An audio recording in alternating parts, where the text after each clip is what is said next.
page 57. Let me go find it. The fall of Babylon, Daniel 5. Many Bible helps are misleading when it comes to the fall of Babylon and the doom of Babylon. They confuse the two as being the same thing. Huh. Okay. I didn't even know there was two. No, me either. Agenda: the fall of Babylon, the doom of session 5, the doom of Babylon, Daniel session 6. The doom is prophesied in Isaiah 13 through 14, Jeremiah 50 through 51, Revelation 17 through 18, Babylon today and tomorrow. Okay. Nabonidus' defection. Yeah, really, these names. Soon after taking the throne, Nabonidus led the Babylonian army to Palestine and northern Arabia, leaving his son Belshazzar as co-regent in Babylon. Nabonidus' decision to stay in Arabia resulted from his unpopularity at home as much as from his desire to found a settlement there with exiles from Palestine. Even priests of Marduk, the national deity of Babylon, became alienated. All this gives Cyrus the Great a pretext for invading the lowlands. Harry, that was page 57. We're going on 58. Yes. Now, question. Babylon, is that the same as the Tower of Babel? It's in the same area. Which is whenever God dispersed everyone with different languages? Yeah. Right. Yeah. Okay. When we saw the map, yeah, it seemed like it was like right there. Right in the middle of that. That's right. Right. Okay. If you go back a couple of pages, you'll see that map with Babylon, and the Tower of Babel was like on one of those areas. Oh, okay. Okay. Daniel 5, 1 through 2. Belshazzar the king made a great feast to 1,000 of his lords and drank wine before the 1,000. Belshazzar, whilst he tasted the wine, commanded to bring the golden and silver vessels which his father Nebuchadnezzar had taken out of the temple which was in Jerusalem, that the king and his princes, his wives and his concubines might drink therein. The Persian army was on the move and had conquered many of the smaller lowland villages near Babylon. At the time, it was thought that Babylon was impregnable and impossible to conquer, so they are throwing a feast instead of preparing for battle. He calls Nebuchadnezzar father, but really it is his grandfather. There is not a word for grandfather in Aramaic. Okay. Daniel 5, 3 through 4. Then they brought the golden vessels that were taken out of the temple of the house of God, which was at Jerusalem, and the king and his princess, his wives and his concubines, drank in them. They drank wine and praised the gods of gold and of silver, of brass, of iron, of wood, and of stone. Are there hidden codes in the Bible? Good question. It is the glory of God to conceal a thing, but the honor of kings is to search out a matter. Proverbs 25, 2. Daniel 5, 5 through 8. In the same hour came forth fingers of a man's hand and wrote over against the candlestick upon the plaster of the wall of the king's palace. And the king saw the part of the hand that wrote. Then the king's countenance was changed, and his thoughts troubled him, so that the joints of his loins were loosed, and his knees smote one against another. I guess so. You know what? We'd all feel that way if we saw my that. knees will be buckling too. Shoot. Yeah. That's like, holy cow. Imagine a hand in the air writing on the wall. Yeah, just coming through that dimension and writing. Yeah. Oh my. The king cried aloud to bring in the astrologers, the Chaldeans, and the soothsayers. And the king spake and said to the wise men of Babylon, whosoever shall read this writing and show me the interpretation thereof, shall be clothed with scarlet, and have a chain of gold about his neck, and shall be the third ruler in the kingdom. Then came in all the king's wise men, but they could not read the writing, nor make known to the king the interpretation thereof. Isn't this king the grandson of Nebuchadnezzar, right? Yes, That's that's who we're his talking grandson, about. Okay. correct. The first cryptologist, Daniel 5, 9 through 11. Then was the king Belshazzar greatly troubled, and his countenance was changed in him, and his lords were astonished. Now the queen, by reason of the words of the king and his lords, came into the banquet house, and the queen spake and said, O king, live forever. Let not thy thoughts trouble thee, nor let thy countenance be changed. There is a man in thy kingdom, in whom is the spirit of the holy gods, and in the days of thy father, light and understanding and wisdom, like the wisdom of the gods was found in him, whom the king Nebuchadnezzar, thy father the king, I say thy father, made master of the magicians, astrologers, Chaldeans, and soothsayers. She's talking about Daniel. Yes. Note Daniel's exalted position. Yeah, because he's Daniel's master. father. Yeah. He's over all of them. The master Right. over the Chaldeans and soothsayers, all of them. All of them, He's the yeah. grand poobah. Forasmuch as an excellent spirit and knowledge and understanding, interpreting of dreams and showing of hard sentences and dissolving of doubts were found in the same Daniel, whom the king named Belshazzar. Now let Daniel be called, and he will show the interpretation. The queen also uses Daniel's Hebrew Oh, name. that's right. She called him Daniel. Yeah. Wow. Okay. Cool. Daniel 5:13 through 25. Then was Daniel brought in before the king, and the king spake and said unto Daniel, Art thou that Daniel which art of the children of the captivity of Judah, whom the king my father brought out of Jewry? I have even heard of thee, that the spirit of the gods is in thee, and that light and understanding and excellent wisdom is found in thee. And now the wise men, the astrologers, have been brought in before me, that they should read this writing and make known unto me the interpretation thereof. But they could not show the interpretation of the thing. And I have heard of thee, that thou canst make interpretations and dissolve doubts. Now, if thou canst read the writing and make known to me the interpretation thereof, thou shalt be clothed with scarlet, and have a chain of gold about thy neck, and shall be the third ruler in the kingdom. Then Daniel answered and said before the king, Let thy gifts be to thyself. I was thinking, who would want to do that interpretation for a necklace? Yeah, really. That's the reward. Yeah. Oh my Well, he gets a goodness. third of the kingdom, but he says keep your stuff to yourself. Right. Keep thy gifts to thyself, and give thy rewards to another. Yet I will read the writing unto the king, and make known to him the interpretation. O thou king, the most high God gave Nebuchadnezzar thy father a kingdom and majesty and glory and honor. And for the majesty that he gave him, all people, nations, and languages trembled and feared before him, whom he would slew, and whom he would be kept alive, and whom he would be set up, and whom he would be put down. And when his heart was lifted up, and his mind hardened in pride, he was deposed from his kingly throne, and they took his glory from him.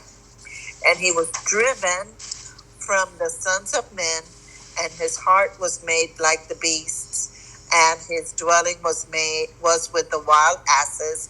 They fed him with grass like oxen, and his body was wet with the dew of heaven, till he knew that the Most High God ruled in the kingdom of men, and that he appointeth over it whomsoever he will.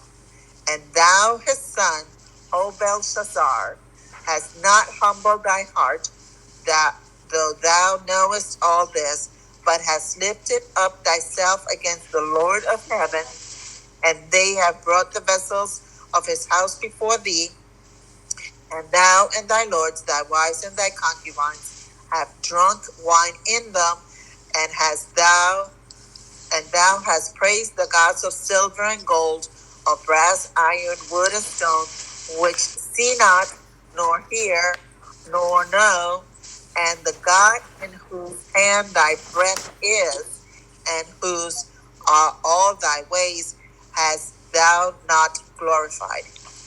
Then was the part of the hand sent from him, and this writing was written.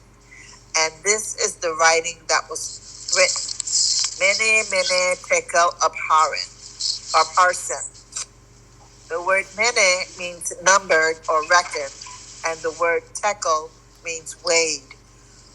The word upharsin is a conjunction in the Aramaic plural of peres, which means broken or divided. Daniel 5:26-28. This is the interpretation of the thing. Mene, God hath numbered thy kingdom and finished it. Tekel, God, thou art weighed in the balances and art found wanting. Peres, thy kingdom is divided and given to the Medes and Persians. The handwriting on the wall.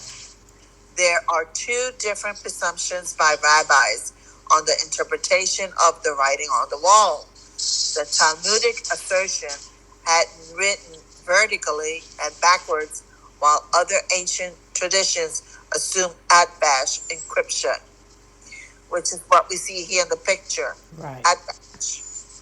And then the bottom one. I can't read either one. Yeah. Assuming Atbash encryption is the bottom one. Right, that's what it looks like. Yeah. Okay. MN. And I guess they added the vowels because they didn't have vowels Yeah, there then. was no vowels back then, right? Numbered, reckoned. God hath numbered thy kingdom and finished it. Your number is up. TKL, weighed. Thou art weighed in the balances and art found wanting. PRS, broken, divided. Thy kingdom is divided and given to the Medes and the Persians. By implying a different vowel, paras, rather than Paris, it also becomes a play on words. Paris was the word for Persia. Ooh. Okay. Either way, he's out the door. He's out. He's done. Daniel 5:29-31. Then commanded Belshazzar, and they clothed Daniel with scarlet and put a chain of gold around his neck and made a proclamation concerning him that he should be the third ruler in the kingdom. In that night was Belshazzar, the king of the Chaldeans, slain, and Darius the Median took the kingdom, being about 62 years old. So it didn't matter that he was made third ruler of the kingdom because they just went to Persia. Right. I mean, because the other army was already on its way. So that very night, he was killed. Yep. He didn't. Well, he was up. Well, he got a scarlet robe and a chain out the deal, I guess. He didn't want it. Right. He didn't want it, but they made him wear it. Yeah, they gave it to him anyway. Yeah. I was thinking that when he said be the third ruler in the kingdom, being third, not getting a third of the kingdom, but being like number 3 in position. Could be. It could be. Could be. It doesn't really. It's not real specific, but that would make sense. Yeah. Like he'd be third in command over everything. Over everything, or a third of the. A third of the kingdom didn't go to him because they were overtaken. Right. Yeah. Cyrus the Great and the Achaemenid Empire. Cyrus the Great was more than a great man who founded an empire, Aegean Sea to the Indus River. He is seen as the epitome of epitome. Yeah. Okay. He is seen as the epitome of a great leader because he was brave and daring, yet tolerant and magnanimous. In 1971, Iran celebrated the 2500th anniversary of his monarchy. Oh, wow. Interesting. Very interesting. Cyrus II the Great. Cyrus II the Great, 559 to 530 BC, was the founder of the Achaemenid Persian Empire. Okay. Cyrus's father, Cambyses the First, 600 to 559 BC, was king of Anshan, a region in eastern Elam, Persia. His mother was Mandan, a daughter of Astyages, king of Media, 558 to 550 BC. When Cambyses died in 559 BC, Cyrus inherited the throne of Anshan and, after unifying the Persian people, attacked his father-in-law, the weak and corrupt Astyages, the Median general Harpagus, whom Astyages had previously wronged, deserted the king and brought his army to the side of the young Cyrus. Oh, these families really go after Well, they each just, other turn on each other back all the time. really quick. Astyages was soon captured, and the Persians took the capital city of Ecbatana in 550 BC without a battle. Babylon, 11 years later, was also taken without a battle. He used clever plans, which, when he could, instead of just by force. Yeah, kill the king and the kingdom is his. The people won't fight if there's no king. No. Cyrus succeeded in welding the Medes and Persians into a unified nation that continued for 2 centuries until the time of Alexander the Great, 331 BC. The conquest of Babylon. On October 12, 539 BC, Cyrus's general captured Babylon without a battle. The Persians diverted the river Euphrates into a canal upriver so that the water level dropped to the height of the middle of a man's thigh, which thus rendered the flood defenses useless and enabled the invaders to march through the riverbed to enter by night. That is a genius idea. Cut off the water. Yeah. Wow, the river was in the way, so they got it out of the way. They just diverted it, and then they just walked in. The letter to Cyrus. When Cyrus made his grand entrance, Daniel presented him with an ancient scroll of Isaiah, which contained a personal letter addressing him by name. Josephus Antiquities 11:1-2. This ancient scroll was written 150 years earlier. Oh my gosh. That's right. Isaiah had died 150 years before Cyrus was born. Yep. Jeez. Thus saith to the sea, be dry, and I will dry up thy rivers. That saith of Cyrus, he is my shepherd, and shall perform all my pleasure, even saying to Jerusalem, thou shalt be built, and to the temple thy foundation shall be laid. Isaiah 44:27-28. Thus saith the Lord to his anointed, to Cyrus, whose right hand I have holden, to subdue nations before him, and I will loose the loins of kings, to open before him the 2-leaved gates. And the gates shall not be shut. I will go before thee and make the crooked places straight. I will break in pieces the gates of brass and cut in sunder the bars of iron. And I will give thee the treasures of darkness and hidden riches of secret places, that thou mayest know that I, the Lord, which called thee by thy name, am the God of Israel. For Jacob my servant's sake, and Israel mine elect, I have even called thee by thy name. I have surnamed thee, though thou hast not known me. I am the Lord, and there is none else. There is no one God beside me. I girded thee, though thou hast not known me. Isaiah 45, 1 through 5. That must have been a shocker for Cyrus. Yeah, because he's telling The them everything document. specific, what he Yeah, did and everything. It called them by name. Yep. 150 years before he was even born. Yep. Amazing. Only Yeah. God. That's Only all. God. That's Only why. God. Yep. Cyrus's response. Cyrus was duly impressed. He freed the captives and returned the vessels that had been plundered from the temple 70 years earlier. He even gave them incentives to return to their homeland and rebuild their temple. 2 Chronicles 36:22, Ezra 1 through 4. Only about 50,000 Jews responded to this royal proclamation and returned to Jerusalem under the leadership of Zerubbabel. The stele of Cyrus. This cylinder, discovered by Hormuzd Rassam in the 19th century, can presently be seen in the British Museum in London. And that's a picture of it. Yeah. Wow. That's amazing.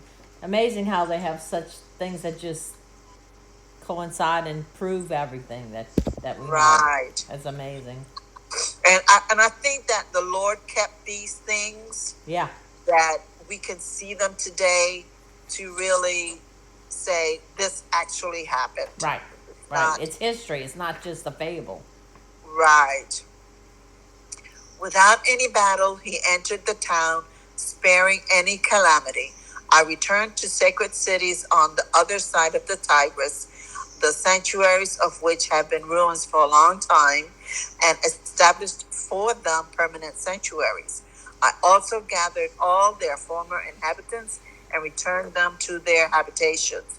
British Museum, London. I guess that's what it says. Yeah, that's what it says on that inscription. Uh-huh.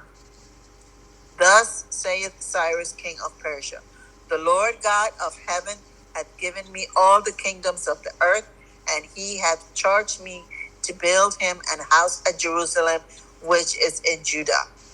Who is there among you of all his people? His God be with him, and let him go up to Jerusalem, which is in Judah, and build the house of the Lord God of Israel. He is the God which is in Jerusalem.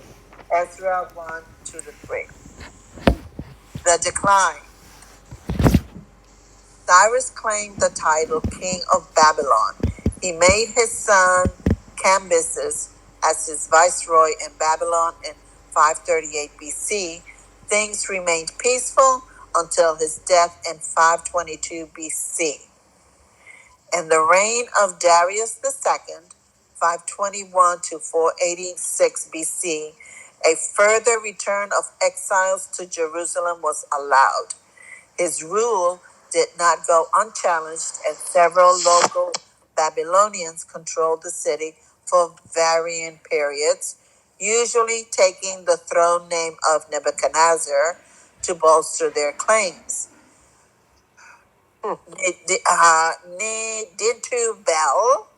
Neditubel, Nebuchadnezzar III, 522 BC, and Araka, Nebuchadnezzar IV, 521 BC. In the fourth year of Xerxes, 485 to 465 BC, king during the days of Esther, the Babylonians made another attempt to gain their independence. Bel-Shimani. Okay, I got it. Bel-Shimani and Shamash-Eriba claimed the throne in 482 BC, and this revolt was suppressed with much cruelty and damage to Babylon.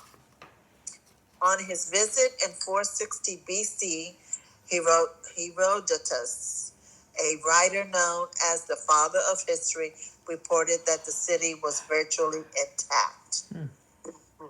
Xerxes and his successors, Artaxerxes first through Darius III, 464 to 332 BC, had little to spare for Babylon amid their lengthy and expensive wars with Greece. Irrigation work was neglected, and the diversion of trade to the main Persian road from Sardis to Susa aided the decline of the city's influence. Yeah, the diversion of the water. Mm-hmm. The rise of Greece. On October 1st, 331 BC, Alexander III the Great was welcomed by the Babylonians when he entered the city after his victory over the Medes at Gaugamela. He was acclaimed king, and on his return from the east 9 years later, he planned extensive renovations, including the creation of a port for the city large enough for 1,000 warships, not just ships, but Yeah, warships. Yeah, really.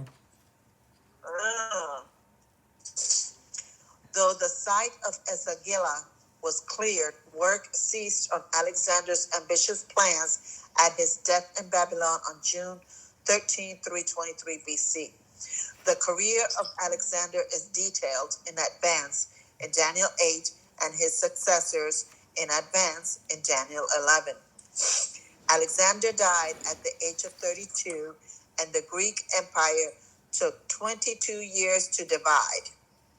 The silent years, commonly known as the 400 years between the close of the Old Testament and the start of a New Testament, are actually not silent years, as they are profiled in advance in Daniel 11, 5 through 35.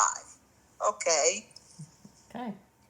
So The that gives you Greek, that's the lull after Mike. Is Micah the last book? I think so.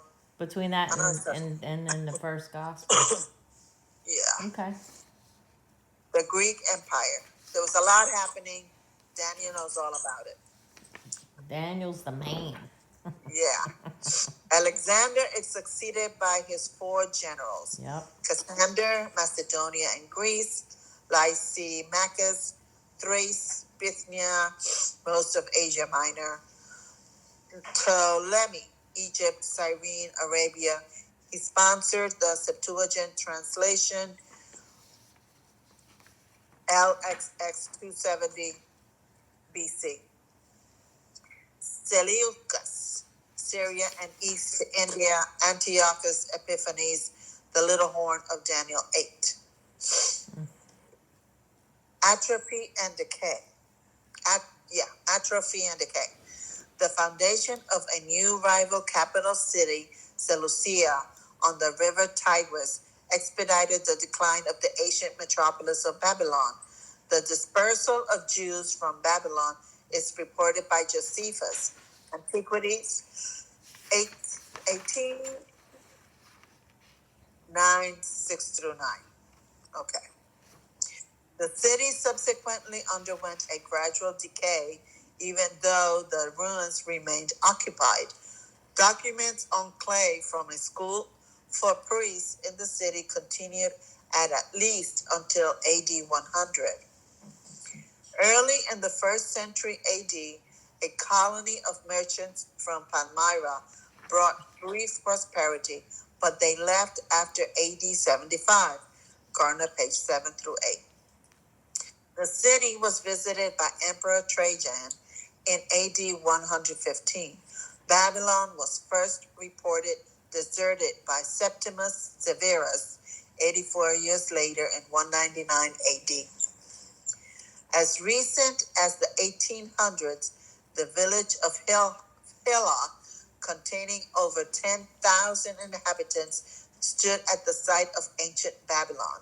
Rich, page 157. In the late 19th century, the German archaeologist Robert Kodelwy conducted extensive studies at Babylon and the 4 Arab villages situated on the site. Babylon had been inhabited for some time, even before his arrival. disposition. So we are left to ask, what about Babylon today? Will it be the capital of the final world dictator? Are there specifics we should be watching for? Most prophecy books have overlooked some of these startling passages, but they will affect each of us over the months and years ahead. The book of Daniel is surely worth a close study. Yeah, a challenge. We are being plunged into a period of time about which the Bible says more than it does about any other period of time in history, including the time that Jesus walked the shores of Galilee or climbed the mountains of Judea. The end times. The end times, that's right. There's more about the end times than anything else. Yep. Yeah, it does. Do y'all want to go into session 6? We got about 9 minutes. We can do a couple more pages, huh? Yeah, I'm fine. Session 6. Mystery Babylon. The doom of Babylon is prophesied in Isaiah 13 and 14, Jeremiah 50 and 51, and Revelation 17 and 18. But what is going on in Babylon today? And what is suspect for tomorrow? The Mystery of Babylon, Prophetic Destiny. The Bible, a tale of two cities. Jerusalem, the city of God, and Babylon, the city of man. A paradigm that pervades the entire Bible, literally and metaphorically. Babylon is mentioned over 300 times in the Bible. It is alluded to 3 times in Christ's genealogy. It was the capital of the first world dictator and is destined to be the capital of the last world dictator. Yeah. Nebuchadnezzar and Antichrist. Right. Wow, okay. The fall and doom of Babylon. Fall of Babylon in 539 BC. We already read session 5. Yes. Without battle, became Alexander's capital, atrophied over the centuries, presently being rebuilt. That's important. That is important. Yeah. Doom, destruction of Babylon. Isaiah 13, 14, Jeremiah 50, 51. Never to be inhabited, building materials never reused, like Sodom and Gomorrah. Mystery Babylon, Revelation 17, 18. The great prophecies concerning the city of Babylon in Isaiah chapters 13 and 14 and Jeremiah 50 and 51 have never been fulfilled. Yep, that's coming. That's coming. That's coming. That's the doom. I just hope we The don't doom never of see it. Babylon. Yep. Isaiah 13, 1 through 10. The burden of Babylon, which Isaiah the son of Amos did see. Lift ye up a banner upon the high mountain, exalt the voice unto them, shake the hand that they may go into the gates of the nobles. I have commanded my sanctified ones, I have also called my mighty ones for mine anger, even them that rejoice in my highness. The noise of a multitude in the mountains, like as of a great people, a tumultuous noise of the kingdoms of nations gathered together. The Lord of hosts mustereth the host of the battle. They come from a far country, from the end of heaven, even the Lord, and the weapons of his indignation to destroy the whole land. Howl ye, for the day of the Lord is at hand. It shall come as a destruction from the Almighty. Therefore shall all hands be faint, and every man's heart shall melt, and they shall be afraid. Pangs and sorrows shall take hold of them. They shall be in pain as a woman that travaileth. They shall be amazed one at another. Their faces shall be as flames. Behold, the day of the Lord cometh. I wonder what that means, their faces shall be as flames. I don't know. Maybe they're just so bright from what's going on. Maybe, I don't know. You know, because it talks like that Jesus in heaven, his face is like flames. Right. I don't know. So, oh wow, mystery there. Yeah. Cruel boast with wrath and fierce anger, to lay the land desolate, and he shall destroy the sinners thereof out of it. For the stars of heaven and the constellations thereof shall not give their light. The sun shall be darkened in his going forth, and the moon shall not cause her light to shine. Oh, wow. This exact imagery is used in Revelation 6 to describe the judgment of the tribulation just before the second coming. Yep. I'll look up in the Dake's Bible, their faces shall be as flames, and see what it says, and then I'll send it to everybody to see what the explanation is on that one. Oh, great. Thank you. Sure. Isaiah 13:11-12. And I will punish the world for their evil and the wicked for their iniquity, and I will cause the arrogancy of the proud to cease, and will lay low the haughtiness of the terrible. I will make a man more precious than fine gold, even a man than the golden wedge of Ophir. Who is that man? The startling idea parallels Matthew 24:21-22. We can't say that the world's population has been on the brink of annihilation before. No, not like it is today. Shoot, because yeah, all of this needs to come through. Take Come forth. one idiot. Okay. Yeah. Isaiah 13:13-14. Therefore, I will shake the heavens, and the earth shall be moved out of her place in the wrath of the Lord of hosts, and in the day of his fierce anger. And it shall be as the chased roe, and as a sheep that no man taketh up. They shall every man turn to his own people, and flee every one into his own land. This clearly is yet future. Yet that none of that has happened. No. Isaiah 13:15-17. Every one that is found shall be thrust through, and every one that is joined unto them shall fall by the sword. Their children also shall be dashed to pieces before their eyes. Their houses shall be spoiled, and their wives ravished. Behold, I will stir up the Medes against them, which shall not regard silver, and as for gold, they shall not delight in it. They're just doing it because it's evil. Yeah, they just want to. Yeah, I can't even imagine dashing children. Oh my God. Help us, Lord. We don't want to see this. No, Lord. Okay. This reference to the Medes is one of the reasons why many have viewed this as referring to the events of 539 BC. However, nothing prohibits the Medes from being involved in the future. The Medes were people who occupied the mountainous areas of northwestern Iran and northeastern Iraq, presently occupied by the Kurds today. They have been fighting Turkey, Iran, and Iraq in an attempt to establish their own independent country of Kurdistan.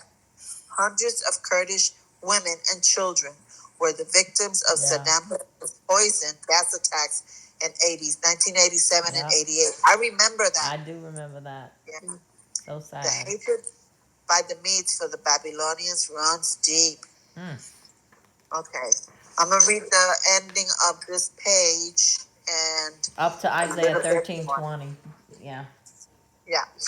Isaiah 13:18-19. Their bows shall also dash the young men, bows. Their bows shall also dash the young men to pieces, and they shall have no pity on the fruit of the womb. Their eyes shall not spare children. And Babylon, the glory of kingdoms, the beauty of the Chaldeans' excellency, shall be as when God overthrew Sodom and Gomorrah. Nothing left. The glory of the Babylonians' pride, not Rome nor allegorical, but literally the Chaldeans' pride, overthrown like Sodom and Gomorrah with fire from heaven. This has yet to happen to Babylon. Oh, jeez. Wow. Okay. Okay. We'll start with Isaiah 13:20 next Tuesday. Tuesday the 27th on page 72. Okay. Linda. Yes, ma'am. I didn't only got through session 5. Could you send me the rest? Sure. I didn't get session 6. Okay. I sure will. Okay, thank you. You're welcome, honey. That's good. All right, y'all. Okay. All right. Well, we'll see you This on the is a lot of 27th history. before we have our date on the 31st. Harriet, you Yes. coming, right? Who? Oh, Harriet can't hear you. You're muted. Harriet, you're muted. Yes, I'm coming. Okay. We're gonna Yay! probably go to Jaegers, but we just don't know the time. The one right there on Clearview, right by Huey P. Yeah. Okay. Okay. So, but I'll let you know for sure the time once I find out from Linda what time she can go, because it's gonna really fall on when she can get there, because she's coming from home and Lonnie. Oh yeah. All right. So, Lonnie, you have a preference on time? Yeah, we can be there for 10 o'clock. We're not gonna. You be there by yourself. Yeah, well, I'm gonna get the table. There you go. There you go. Oh, there you go. All righty. Well, we'll see everybody No, next week. the time don't matter. The time don't matter. Okay, babe. I'll make sure everybody knows what time. All right, Yes. everybody. Good night. Love Okay. you. Love you. Love you. Good Thank night. you. Love Good night. you. Good night. Good night. Y'all have a Merry Christmas. Yes. You Merry too. Christmas and Merry stay Christmas. warm and Same to toasty. Yeah. Whew. Okay. Good night. Good night, Good everybody. night. Good night. Good night.